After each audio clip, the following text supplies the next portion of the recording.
The Adventures of Sherlock Holmes by Sir Arthur Conan Doyle. Adventure number 2. The Red-Headed League. I had called upon my friend, Mr. Sherlock Holmes, one day in the autumn of last year, and found him in deep conversation with a very stout, florid-faced, elderly gentleman with fiery red hair. With an apology for my intrusion, I was about to withdraw when Holmes pulled me abruptly into the room and closed the door behind me. "You could not possibly have come at a better time, my dear Watson," he said cordially. "I was afraid that you were engaged." "So I am, very much so." "Then I can wait in the next room." "Not at all. This gentleman, Mr. Wilson, has been my partner and helper in many of my most successful cases, and I have no doubt that he will be of the utmost use to me in yours also." The stout gentleman half rose from his chair and gave a bob of greeting, with a quick little questioning glance from his small, fat, encircled eyes. "Try the settee," said Holmes, relapsing into his armchair and putting his fingertips together, as was his custom when in judicial moods. "I know, my dear Watson, that you share my love of all that is bizarre and outside the conventions and humdrum routine of everyday life. You have shown your relish for it by the enthusiasm which has prompted you to chronicle, and, if you will excuse my saying so, somewhat to embellish so many of my own little adventures. Your cases have indeed been of the greatest interest to me," I observed. You will remember that I remarked the other day, just before we went into the very simple problem presented by Miss Mary Sutherland, that for strange effects and extraordinary combinations we must go to life itself, which is always far more daring than any effort of the imagination. A proposition which I took the liberty of doubting. You did, Doctor, but none the less you must come round to my view, for otherwise I shall keep on piling fact upon fact on you, until your reason breaks down under them and acknowledges me to be right. Now, Mr. Jabez Wilson here has been good enough to call upon me this morning, and to begin a narrative which promises to be one of the most singular which I have listened to for some time. You have heard me remark that the strangest and most unique things are very often connected not with the larger but with the smaller crimes, and occasionally, indeed, where there is room for doubt whether any positive crime has been committed. As far as I have heard, it is impossible for me to say whether the present case is an instance of crime or not, but the course of events is certainly among the most singular that I have ever listened to. Perhaps, Mr. Wilson, you would have the great kindness to recommence your narrative. I ask you not merely because my friend Dr. Watson has not heard the opening part, but also because the peculiar nature of the story makes me anxious to have every possible detail from your lips. As a rule, when I have heard some slight indication in the course of events, I am able to guide myself by the thousands of other similar cases which occur to my memory.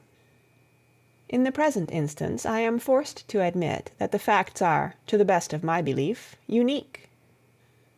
The portly client puffed out his chest with an appearance of some little pride, and pulled a dirty and wrinkled newspaper from the inside pocket of his greatcoat. As he glanced down the advertisement column, with his head thrust forward and the paper flattened out upon his knee, I took a good look at the man, and endeavored, after the fashion of my companion, to read the indications which might be presented by his dress or appearance. I did not gain very much, however, by my inspection. Our visitor bore every mark of being an average, commonplace British tradesman, obese, pompous, and slow. He wore rather baggy grey shepherd's check trousers, a not over-clean black frock-coat, unbuttoned in the front, and a drab waistcoat with a heavy brassy Albert chain, and a square pierced bit of metal dangling down as an ornament. A frayed top hat and a faded brown overcoat with a wrinkled velvet collar lay upon a chair beside him.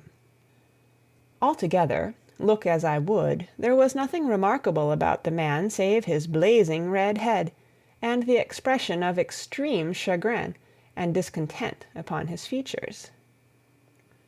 Sherlock Holmes's quick eye took in my occupation, and he shook his head with a smile as he noticed my questioning glances. Beyond the obvious facts that he has at some time done manual labor, that he takes snuff, that he is a Freemason, that he has been in China, and that he has done a considerable amount of writing lately, I can deduce nothing else. Mr. Jabez Wilson started up in his chair, with his forefinger upon the paper, but his eyes upon my companion. "How, in the name of good fortune, did you know all that, Mr. Holmes?" he asked. "How did you know, for example, that I did manual labor? It's as true as gospel, for I began as a ship's carpenter." "Your hands, my dear sir. Your right hand is quite a size larger than your left. You have worked with it, and the muscles are more developed." "Well, the snuff, then, and the Freemasonry." "I won't insult your intelligence by telling you how I read that, especially as, rather against the strict rules of your order, you use an arc and compass breastpin." "Ah, of course, I forgot that. But the writing?" "What else can be indicated by that right cuff, so very shiny for 5 inches, and the left one with the smooth patch near the elbow where you rested upon the desk?" "Well, but China?" "The fish that you have tattooed immediately above your right wrist could only have been done in China. I have made a small study of tattoo marks, and have even contributed to the literature of the subject. That trick of staining the fish's scales of a delicate pink is quite peculiar to China. When, in addition, I see a Chinese coin hanging from your watch chain, the matter becomes even more simple." Mr. Jabez Wilson laughed heavily. "Well, I never!" said he. "I thought at first that you had done something clever, but I see that there was nothing in it after all." "I begin to think, Watson," said Holmes, "that I make a mistake in explaining. Omne ignotum pro magnifico, you know, and my poor little reputation, such as it is, will suffer shipwreck if I am so candid. Can you not find the advertisement, Mr. Wilson?" "Yes, I have got it now," he answered, with his thick red finger planted halfway down the column. "Here it is. This is what began it all. You just read it for yourself, sir." I took the paper from him and read as follows: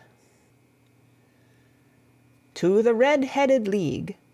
On account of the bequest of the late Ezekiah Hopkins, of Lebanon, Pennsylvania, USA, there is now another vacancy open which entitles a member of the League to a salary of £4 a week for purely nominal services. All red-headed men who are sound in body and mind and above the age of 21 years are eligible. Apply in person on Monday at 11 o'clock to Duncan Ross, at the offices of the League, 7 Pope's Court, Fleet Street." "What on earth does this mean?" I ejaculated after I had twice read over the extraordinary announcement.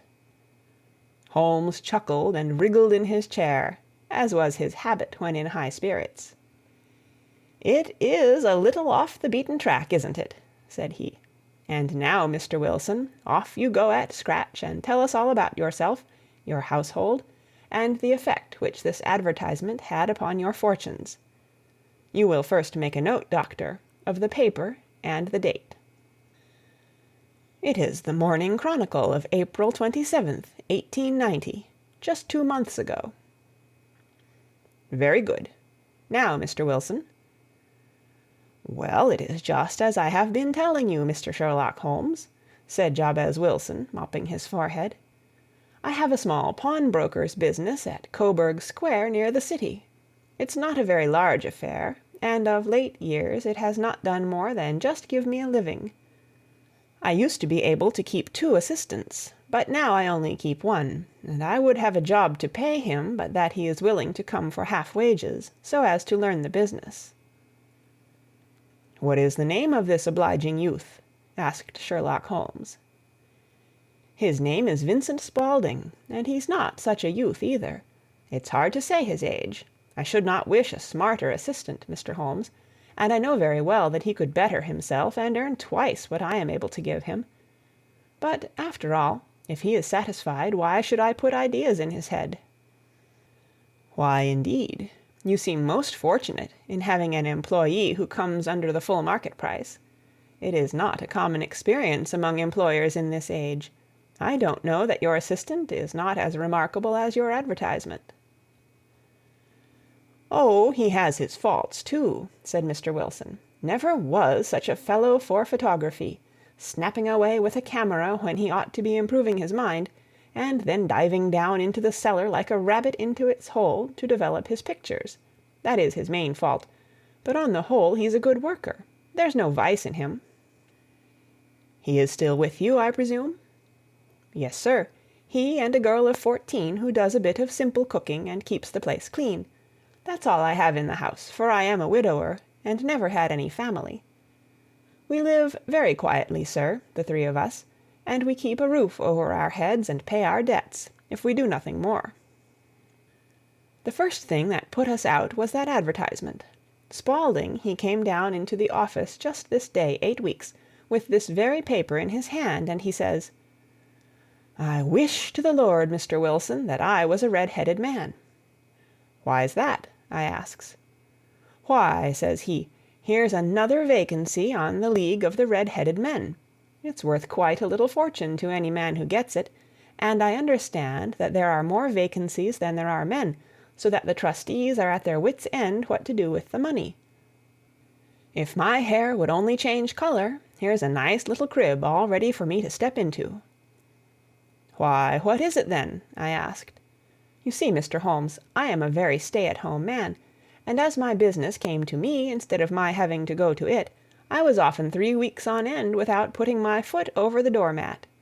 In that way I didn't know much of what was going on outside, and I was always glad of a bit of news."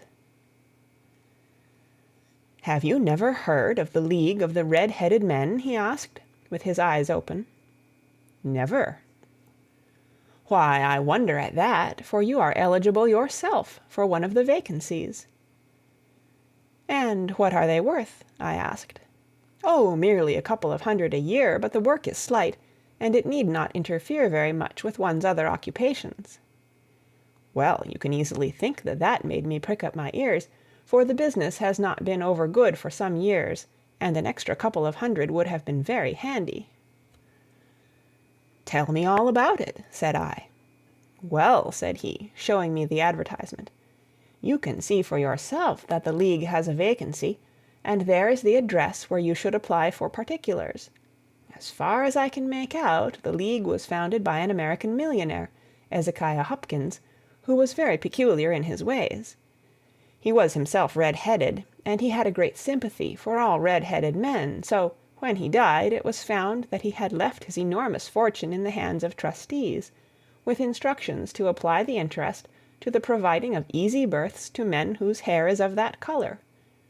From all I hear, it is splendid pay and very little to do." "But," said I, "there would be millions of red-headed men who would apply." "Not so many as you might think," he answered. "You see, it is really confined to Londoners and to grown men.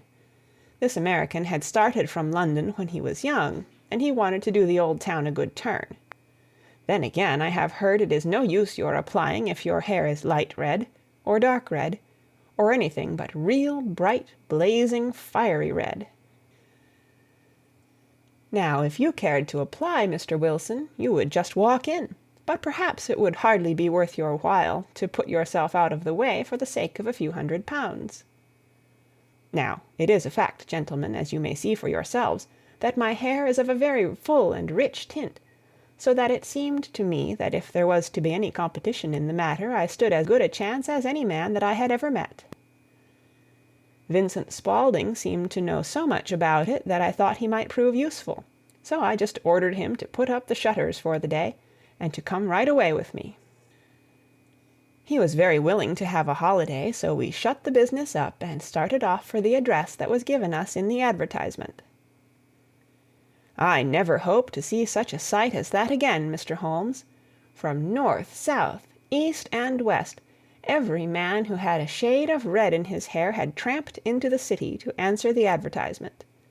Fleet Street was choked with red-headed folk, and Pope's Court looked like a coster's orange barrow. I should not have thought there were so many in the whole country as were brought together by that single advertisement. Every shade of colour they were: straw, lemon, orange, brick, Irish setter, liver, clay. But, as Spaulding said, there were not many who had the real vivid flame-coloured tint.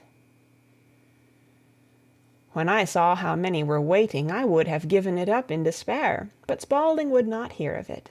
How he did it I could not imagine, but he pushed and pulled and butted until he got me through the crowd and right up to the steps which led to the office.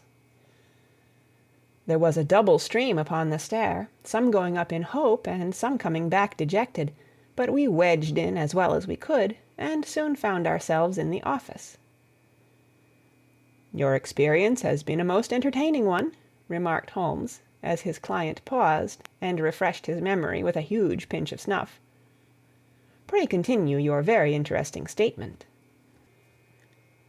There was nothing in the office but a couple of wooden chairs and a deal table, behind which sat a small man with a head that was even redder than mine. He said a few words to each candidate as he came up, and then he always managed to find some fault in them which would disqualify them. Getting a vacancy did not seem to be such a very easy matter after all. However, when our turn came, the little man was much more favourable to me than to any of the others, and he closed the door as we entered, so that he might have a private word with us. "This is Mr. Jabez Wilson," said my assistant, "and he is willing to fill a vacancy in the League." "And he is admirably suited for it," the other answered. "He has every requirement. I cannot recall when I have seen anything so fine." He took a step backward, cocked his head on one side, and gazed at my hair until I felt quite bashful. Then suddenly he plunged forward, wrung my hand, and congratulated me warmly on my success. "It would be injustice to hesitate," said he. "You will, however, I am sure, excuse me for taking an obvious precaution." With that he seized my hair in both his hands and tugged until I yelled with the pain. "There is water in your eyes," said he as he released me. "I perceive that all is as it should be, but we have to be careful, for we have twice been deceived by wigs and once by paint. I could tell you tales of cobbler's wax which would disgust you with human nature." He stepped over to the window and shouted through it at the top of his voice that the vacancy was filled. A groan of disappointment came up from below, and the folk all trooped away in different directions, until there was not a red head to be seen except my own, and that of the manager. "My name," said he, "is Mr. Duncan Ross, and I am myself one of the pensioners upon the fund left by our noble benefactor. Are you a married man, Mr. Wilson? Have you a family?" I answered that I had not. His face fell immediately. "Dear me," he said gravely, "that is very serious indeed. I am sorry to hear you say that. The fund was, of course, for the propagation and spread of the redheads as well as for their maintenance. It is exceedingly unfortunate that you should be a bachelor." My face lengthened at this, Mr. Holmes, for I thought that I was not to have the vacancy after all, but after thinking it over for a few minutes, he said that it would be all right. "In the case of another," said he, "the objection might be fatal, but we must stretch a point in favor of a man with such a head of hair as yours. When shall you be able to enter upon your new duties?" "Well, it is a little awkward, for I have a business already," said I. "Oh, never mind about that, Mr. Wilson," said Vincent Spaulding. "I should be able to look after that for you." "What would be the hours?" I asked. 10 to 2. Now, a pawnbroker's business is mostly done of an evening, Mr. Holmes, especially Thursday and Friday evening, which is just before payday, so it would suit me very well to earn a little in the mornings. Besides, I knew that my assistant was a good man, and that he would see to anything that turned up. "That would suit me very well," said I. "And the pay?" "Is £4 a week." "And the work?" "Is purely nominal." What do you call purely nominal? Well, you have to be in the office, or at least in the building, the whole time. If you leave, you forfeit your whole position forever. The will is very clear upon that point. You don't comply with the conditions if you budge from the office during that time. It's only 4 hours a day, and I should not think of leaving, said I. No excuse will avail, said Mr. Duncan Ross. Neither sickness, nor business, nor anything else. There you must stay, or you lose your billet. And the work? Is to copy out the Encyclopaedia Britannica. There is the first volume of it in that press. You must find your own ink, pens, and blotting paper, but we provide this table and chair. Will you be ready tomorrow? Certainly, I answered. Then good-bye, Mr. Jabez Wilson, and let me congratulate you once more on the important position which you have been fortunate enough to gain. He bowed me out of the room, and I went home with my assistant, hardly knowing what to say or do, I was so pleased at my own good fortune. Well, I thought over the matter all day, and by evening I was in low spirits again, for I had quite persuaded myself that the whole affair must be some great hoax or fraud, though what its object might be I could not imagine. It seemed altogether past belief that anyone could make such a will, or that they would pay such a sum for doing anything so simple as copying out the Encyclopaedia Britannica. Vincent Spaulding did what he could to cheer me up, but by bedtime I had reasoned myself out of the whole thing. However, in the morning I determined to have a look at it anyhow, so I bought a penny bottle of ink, and with a quill pen and 7 sheets of foolscap paper, I started off for Pope's Court. Well, to my surprise and delight, everything was as right as possible. The table was set out ready for me, and Mr. Duncan Ross was there to see that I got fairly to work. He started me off upon the letter A, and then he left me, but he would drop in from time to see that all was right with me. At 2 o'clock he bade me good day, complimented me upon the amount that I had written, and locked the door of the office after me. This went on day after day, Mr. Holmes, and on Saturday the manager came in and planked down 4 golden sovereigns for my week's work. It was the same next week, and the same the week after. Every morning I was there at 10, and every afternoon I left at 2. By degrees Mr. Duncan Ross took to coming in only once of a morning, and then after a time he did not come in at all. Still, of course, I never dared to leave the room for an instant, for I was not sure when he might come, and the billet was such a good one and suited me so well that I would not risk the loss of it. 8 weeks passed away like this, and I had written about abbots, and archery, and armor, and architecture, and Attica, and hoped with diligence that I might get on to the bees before very long. It cost me something in foolscap, and I had pretty nearly filled a shelf with my writings. And then suddenly the whole business came to an end. To an end? Yes, sir, and no later than this morning. I went to my work as usual at 10 o'clock, but the door was shut and locked, with a little square of cardboard hammered on to the middle of the panel with a tack. Here it is, and you can read for yourself. He held up a piece of white cardboard about the size of a sheet of notepaper.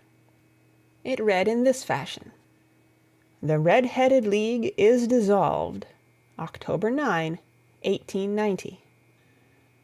Sherlock Holmes and I surveyed this curt announcement, and the rueful face behind it, until the comical side of the affair so completely overtopped every other consideration that we both burst out into a roar of laughter. "I cannot see that there is anything very funny," cried our client, flushing up to the roots of his flaming head. "If you can do nothing better than laugh at me, I can go elsewhere." "No, no," cried Holmes, shoving him back into the chair from which he had half risen. "I really wouldn't miss your case for the world. It is most refreshingly unusual. But there is, if you will excuse my saying so, something just a little funny about it. Pray, what steps did you take when you found the card upon the door?" "I was staggered, sir. I did not know what to do. Then I called at the offices round, but none of them seemed to know anything about it. Finally, I went to the landlord, who is an accountant living on the ground floor, and I asked him if he could tell me what had become of the Red-Headed League. He said that he had never heard of any such body. Then I asked him who Mr. Duncan Ross was. He answered that the name was new to him. "Well," said I, "the gentleman at number 4. "What, the red-headed man?"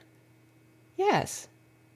"Oh," said he, "his name was William Morris. He was a solicitor, and was using my room as a temporary convenience until his new premises were ready. He moved out yesterday." "Where could I find him?" "Oh, at his new offices. He did tell me the address. Yes, 17 King Edward Street, near St. Paul's." I started off, Mr. Holmes, but when I got to that address, it was a manufactory of artificial knee-caps, and no one in it had ever heard of either Mr. William Morris or Mr. Duncan Ross. "And what did you do then?" asked Holmes. "I went home to Saxe-Coburg Square, and I took the advice of my assistant. But he could not help me in any way. He could only say that if I waited I should hear by post. But that was not quite good enough, Mr. Holmes. I did not wish to lose such a place without a struggle, so, as I had heard that you were good enough to give advice to poor folk who were in need of it, I came right away to you." "And you did very wisely," said Holmes. "Your case is an exceedingly remarkable one, and I shall be happy to look into it. From what you have told me, I think that it is possible that graver issues hang from it than might at first sight appear." "Grave enough," said Mr. Jabez Wilson. "Why, I have lost £4 a week." "As far as you are personally concerned," remarked Holmes, "I do not see that you have any grievance against this extraordinary league. On the contrary, you are, as I understand, richer by some £30, to say nothing of the minute knowledge which you have gained on every subject which comes under the letter A. You have lost nothing by them." "No, sir, but I want to find out about them, and who they are, and what their object was in playing this prank, if it was a prank, upon me. It was a pretty expensive joke for them, for it cost them £32. "We shall endeavor to clear up these points for you. And first, one or two questions, Mr. Wilson. This assistant of yours who first called your attention to the advertisement, how long had he been with you?" "About a month, then." "How did he come?" "In answer to an advertisement." "Was he the only applicant?" "No, I had a dozen." "Why did you pick him?" "Because he was handy and would come cheap." "At half wages, in fact?" "Yes." "What is he like, this Vincent Spaulding?" "Small, stout-built, very quick in his ways, no hair on his face, though he's not short of 30, has a white splash of acid upon his forehead." Holmes sat up in his chair in considerable excitement. "I thought as much," said he. "Have you ever observed that his ears are pierced for earrings?" "Yes, sir. He told me that a gypsy had done it for him when he was a lad." "Hum," said Holmes, sinking back in deep thought. "He is still with you?" "Oh, yes, sir. I have only just left him." "And has your business been attended to in your absence?" "Nothing to complain of, sir. There's never very much to do of a morning." "That will do, Mr. Wilson. I shall be happy to give you an opinion upon the subject in the course of a day or two. To-day is Saturday, and I hope that by Monday we may come to a conclusion." "Well, Watson," said Holmes, when our visitor had left us, "what do you make of it all?" "I make nothing of it," I answered frankly. "It is a most mysterious business." "As a rule," said Holmes, "the more bizarre a thing is, the less mysterious it proves to be. It is your commonplace, featureless crimes which are really puzzling, just as a commonplace face is the most difficult to identify. But I must be prompt over this matter." "What are you going to do, then?" I asked. "To smoke," he answered. "It is quite a three-pipe problem, and I beg that you won't speak to me for 50 minutes." He curled himself up in his chair, with his thin knees drawn up to his hawk-like nose, and there he sat with his eyes closed, and his black clay pipe thrusting out like the bill of some strange bird. I had come to the conclusion that he had dropped asleep, and indeed was nodding myself, when he suddenly sprang out of his chair with the gesture of a man who has made up his mind, and put his pipe down upon the mantelpiece. "Sarasate plays at the St. James Hall this afternoon," he remarked. "What do you think, Watson? Could your patients spare you for a few hours?" "I have nothing to do to-day. My practice is never very absorbing." "Then put on your hat and come. I am going through the city first, and we can have some lunch on the way. I observe that there is a good deal of German music on the programme, which is rather more to my taste than Italian or French. It is introspective, and I want to introspect. Come along." We travelled by the Underground as far as Aldersgate, and a short walk took us to Saxe-Coburg Square, the scene of the singular story which we had listened to in the morning. It was a poky, little, shabby-genteel place, where 4 lines of dingy two-storied brick houses looked out into a small, railed-in enclosure, where a lawn of weedy grass and a few clumps of faded laurel bushes made a hard fight against a smoke-laden and uncongenial atmosphere. 3 gilt balls and a brown board with "Jabez Wilson" in white letters upon a corner house announced the place where our red-headed client carried on his business. Sherlock Holmes stepped in front of it with his head on one side, and looked it all over, with his eyes shining brightly between puckered lids. Then he walked slowly up the street, and then down again to the corner, still looking keenly at the houses. Finally he returned to the pawnbroker's, and, having thumped vigorously upon the pavement with his stick 2 or 3 times, he went up to the door and knocked. It was instantly opened by a bright-looking, clean-shaven young fellow, who asked him to step in. "Thank you," said Holmes. "I only wished to ask you how you would go from here to the Strand." "Third right, fourth left," answered the assistant promptly, closing the door. "Smart fellow, that," observed Holmes as we walked away. "He is, in my judgment, the 4th smartest man in London, and for daring I am not sure that he has not a claim to be 3rd.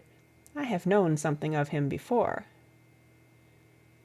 "Evidently," said I, "Mr. Wilson's assistant counts for a good deal in this mystery of the Red-Headed League.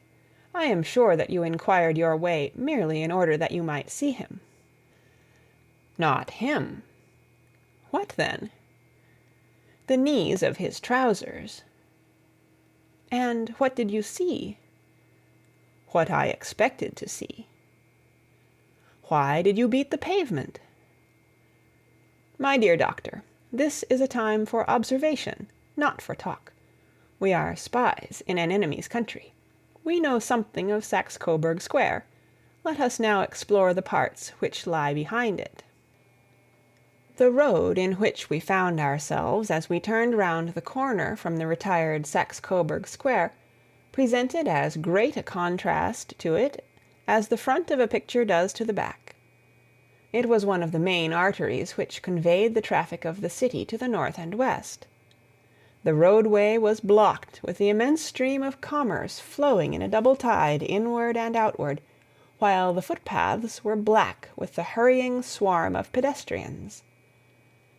It was difficult to realize, as we looked at the line of fine shops and stately business premises, that they really abutted on the other side upon the faded and stagnant square which we had just quitted. "Let me see," said Holmes, standing at the corner and glancing along the line. "I should like just to remember the order of the houses here. It is a hobby of mine to have an exact knowledge of London. There is Mortimer's, the tobacconist, the little newspaper shop, the Coburg branch of the City and Suburban Bank, the Vegetarian Restaurant, and McFarland's Carriage-Building Depot. That carries us right on to the other block. And now, Doctor, we've done our work, so it's time we had some play. A sandwich and a cup of coffee, and then off to Violin Land, where all is sweetness and delicacy and harmony, and there are no red-headed clients to vex us with their conundrums. My friend was an enthusiastic musician, being himself not only a very capable performer, but a composer of no ordinary merit.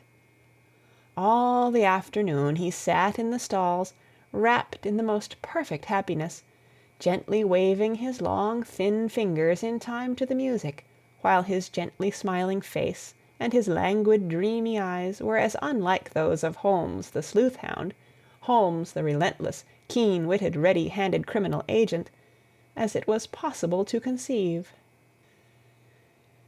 In his singular character the dual nature alternately asserted itself, and his extreme exactness and astuteness represented, as I have often thought, the reaction against the poetic and contemplative mood which occasionally predominated in him. The swing of his nature took him from extreme languor to devouring energy, and, as I knew well, he was never so truly formidable as when, for days on end, he had been lounging in his armchair amid his improvisations and his black-letter editions. Then it was that the lust of the chase would suddenly come upon him, and that his brilliant reasoning power would rise to the level of intuition, until those who were unacquainted with his methods would look askance at him as on a man whose knowledge was not that of other mortals.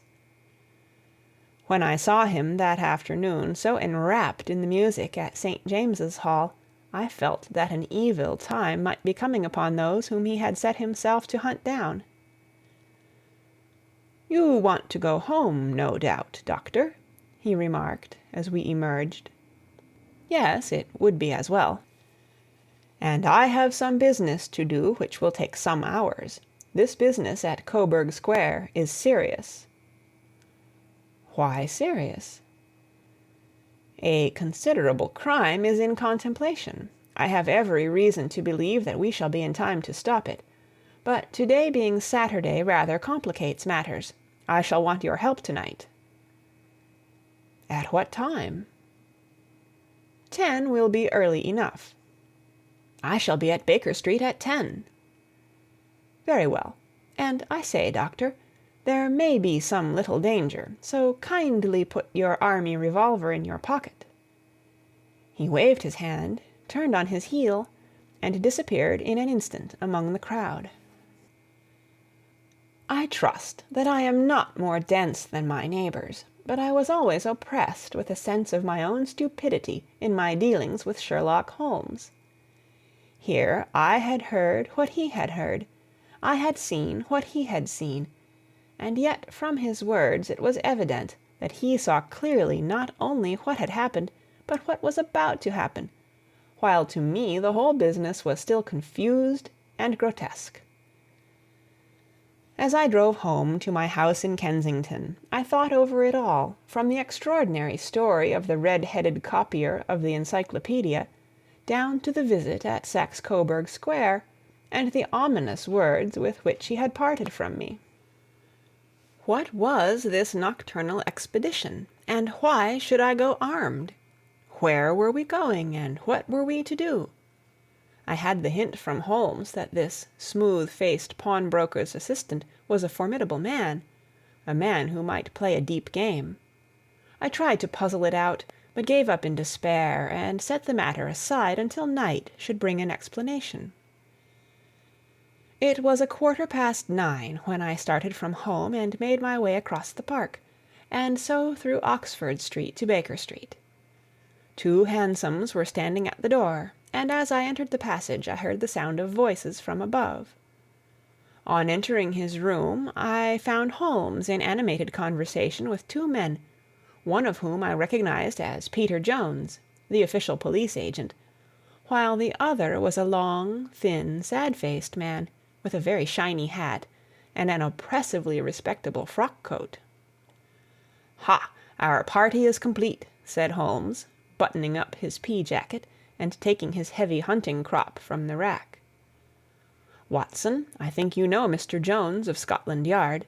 Let me introduce you to Mr. Merryweather, who is to be our companion in to-night's adventure." "We're hunting in couples again, Doctor, you see," said Jones in his consequential way. "Our friend here is a wonderful man for starting a chase. All he wants is an old dog to help him do the running down." "I hope a wild goose may not prove to be the end of our chase," observed Mr. Merryweather gloomily. "You may place considerable confidence in Mr. Holmes, sir," said the police agent loftily. "He has his own little methods, which are, if he won't mind my saying so, just a little too theoretical and fantastic, but he has the makings of a detective in him. It is not too much to say that once or twice, as in that business of the Sholto murder and the Agra treasure, he has been more nearly correct than the official force." "Oh, if you say so, Mr. Jones, it is all right," said the stranger with deference. "Still, I confess that I miss my rubber. It is the first Saturday night for 27 years that I have not had my rubber." "I think you will find," said Sherlock Holmes, "that you will play for a higher stake to-night than you have ever done yet, and that the play will be more exciting. For you, Mr. Merryweather, the stake will be some £30,000, and for you, Jones, it will be the man upon whom you wish to lay your hands. John Clay, the murderer, thief, smasher, and forger. He's a young man, Mr. Merryweather, but he is at the head of his profession, and I would rather have my bracelets on him than on any criminal in London. He's a remarkable man, is young John Clay. His grandfather was a royal duke, and he himself has been to Eton and Oxford. His brain is as cunning as his fingers, and though we meet signs of him at every turn, we never know where to find the man himself. He'll crack a crib in Scotland one week, and be raising money to build an orphanage in Cornwall the next. I've been on his track for years, and have never set eyes on him yet. I hope that I may have the pleasure of introducing you to-night. I've had one or two little turns also with Mr. John Clay, and I agree with you that he is at the head of his profession. It is past 10, however, and quite time that we started. If you two will take the first hansom, Watson and I will follow in the second."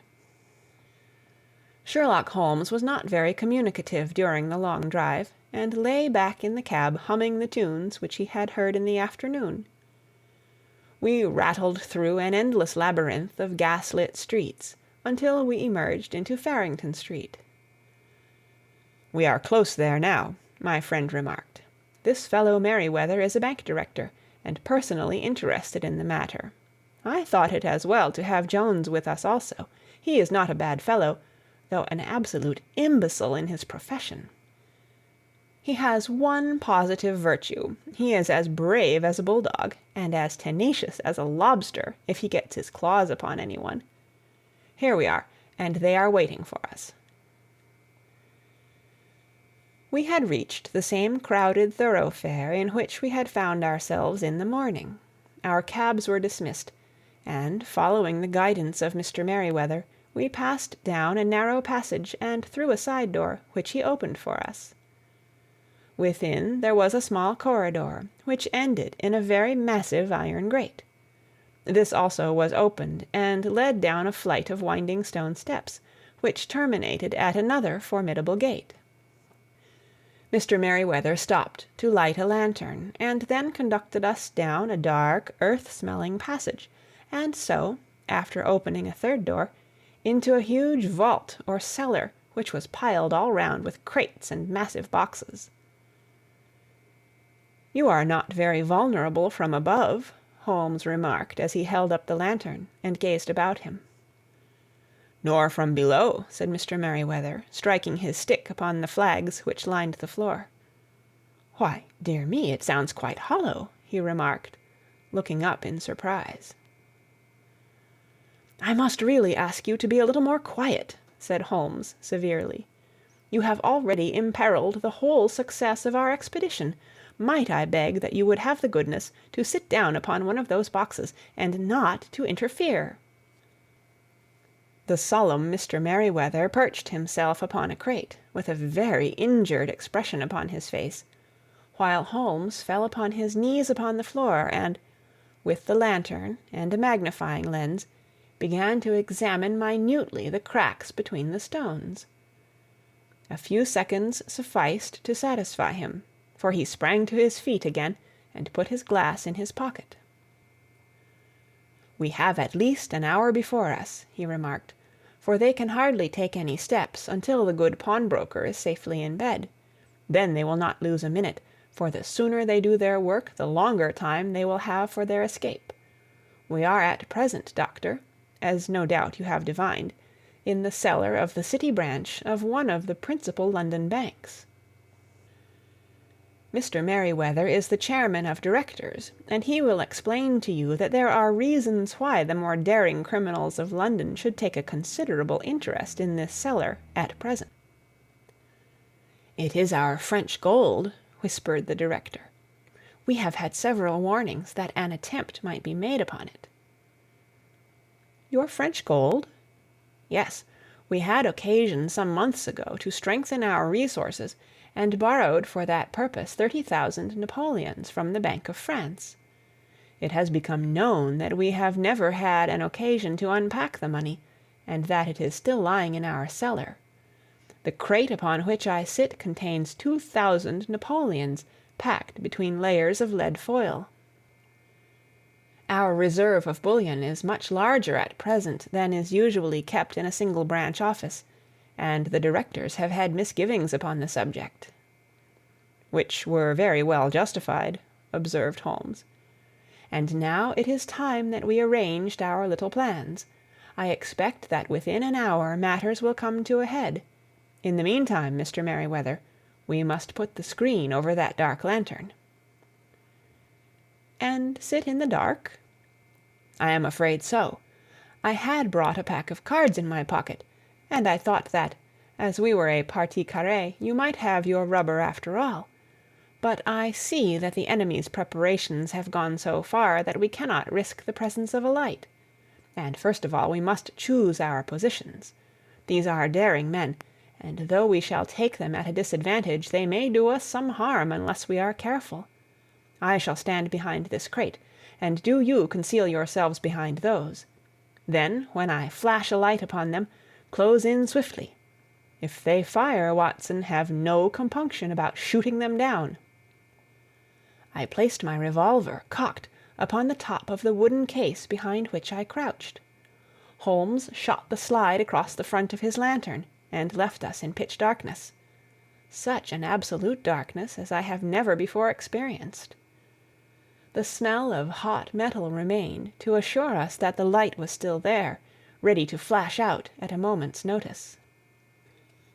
To me, with my nerves worked up to a pitch of expectancy, there was something depressing and subduing in the sudden gloom, and in the cold, dank air of the vault.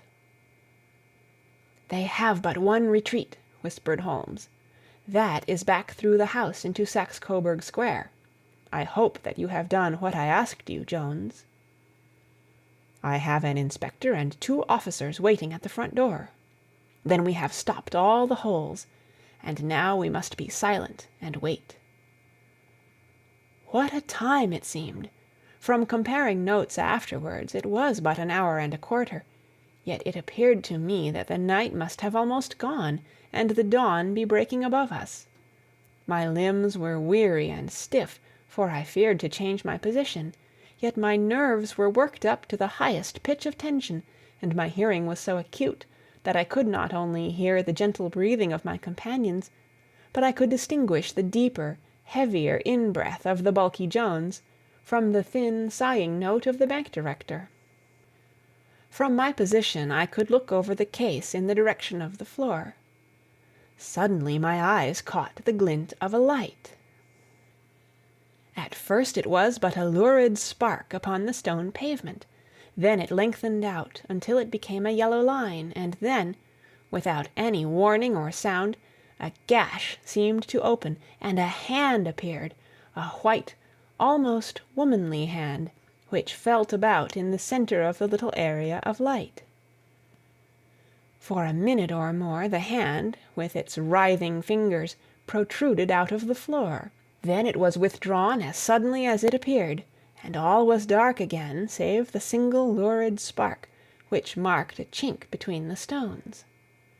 Its disappearance, however, was but momentary.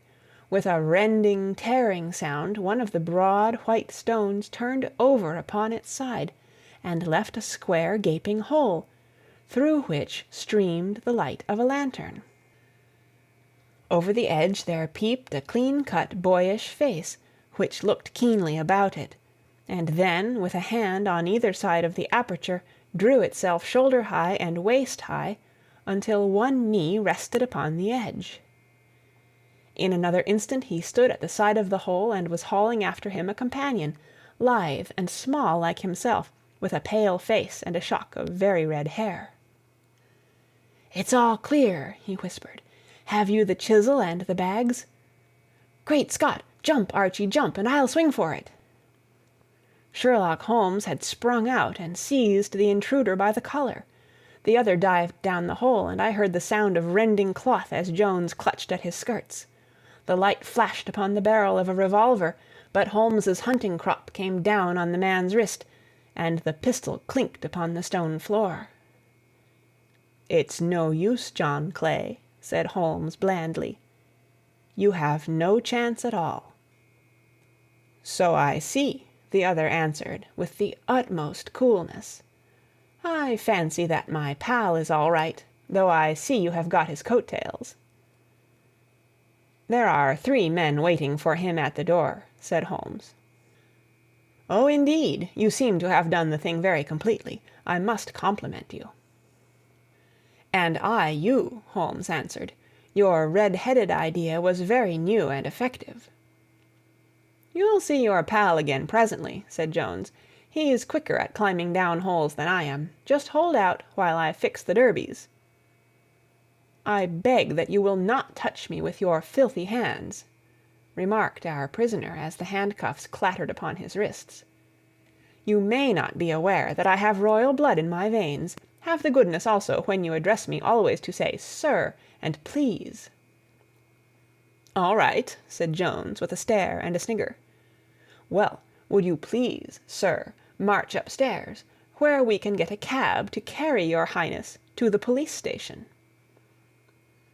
"That is better," said John Clay serenely. He made a sweeping bow to the 3 of us, and walked quietly off in the custody of the detective.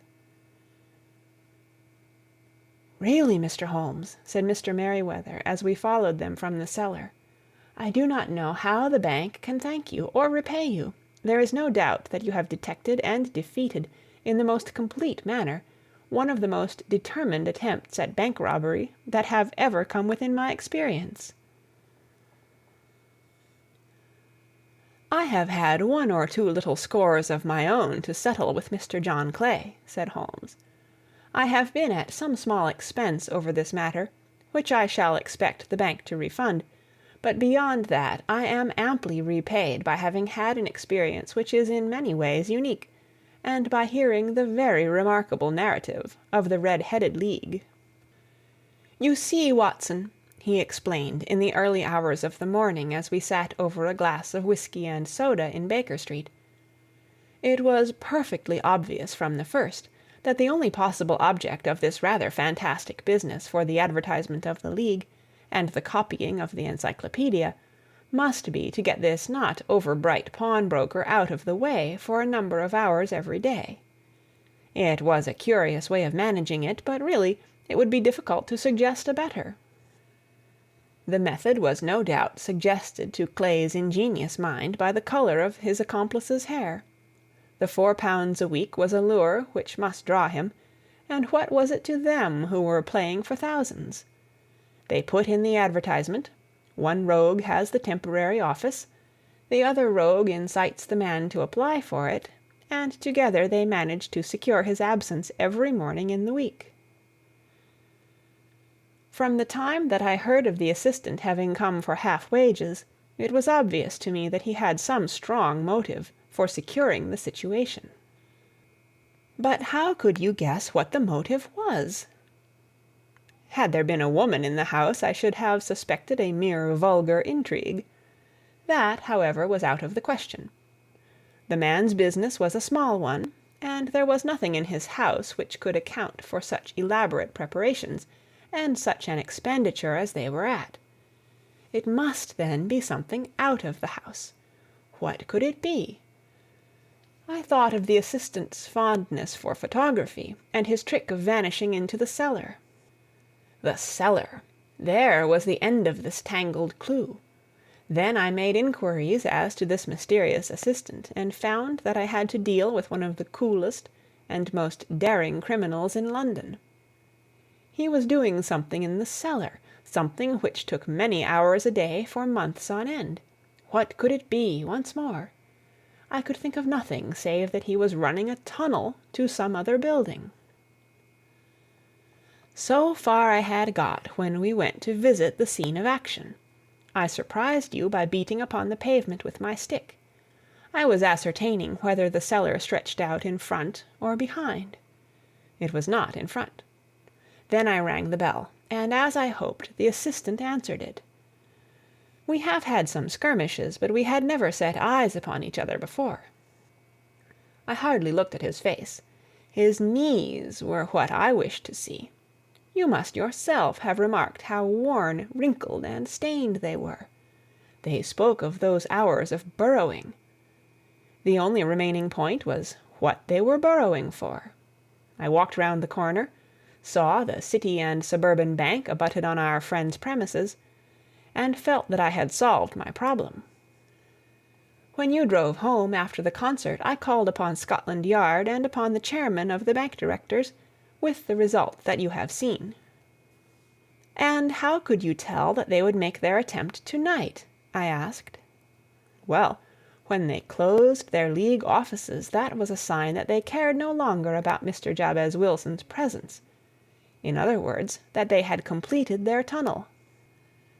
But it was essential that they should use it soon, as it might be discovered, or the bullion might be removed.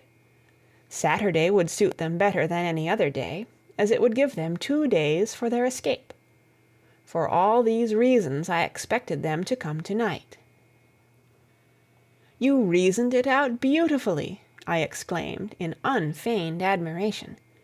It is so long a chain, and yet every link rings true.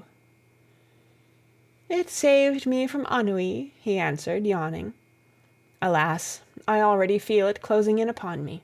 My life is spent in one long effort to escape from the commonplaces of existence. These little problems help me to do so. And you are a benefactor of the race, said I. He shrugged his shoulders. Well, perhaps after all it is of some little use, he remarked. L'homme, c'est rien, l'oeuvre c'est tout, as Gustave Flaubert wrote to George Sand. End of Adventure Number 2. Read by Kara Schallenberg, www.kray.org, on September 24th, 2006, in Oceanside, California.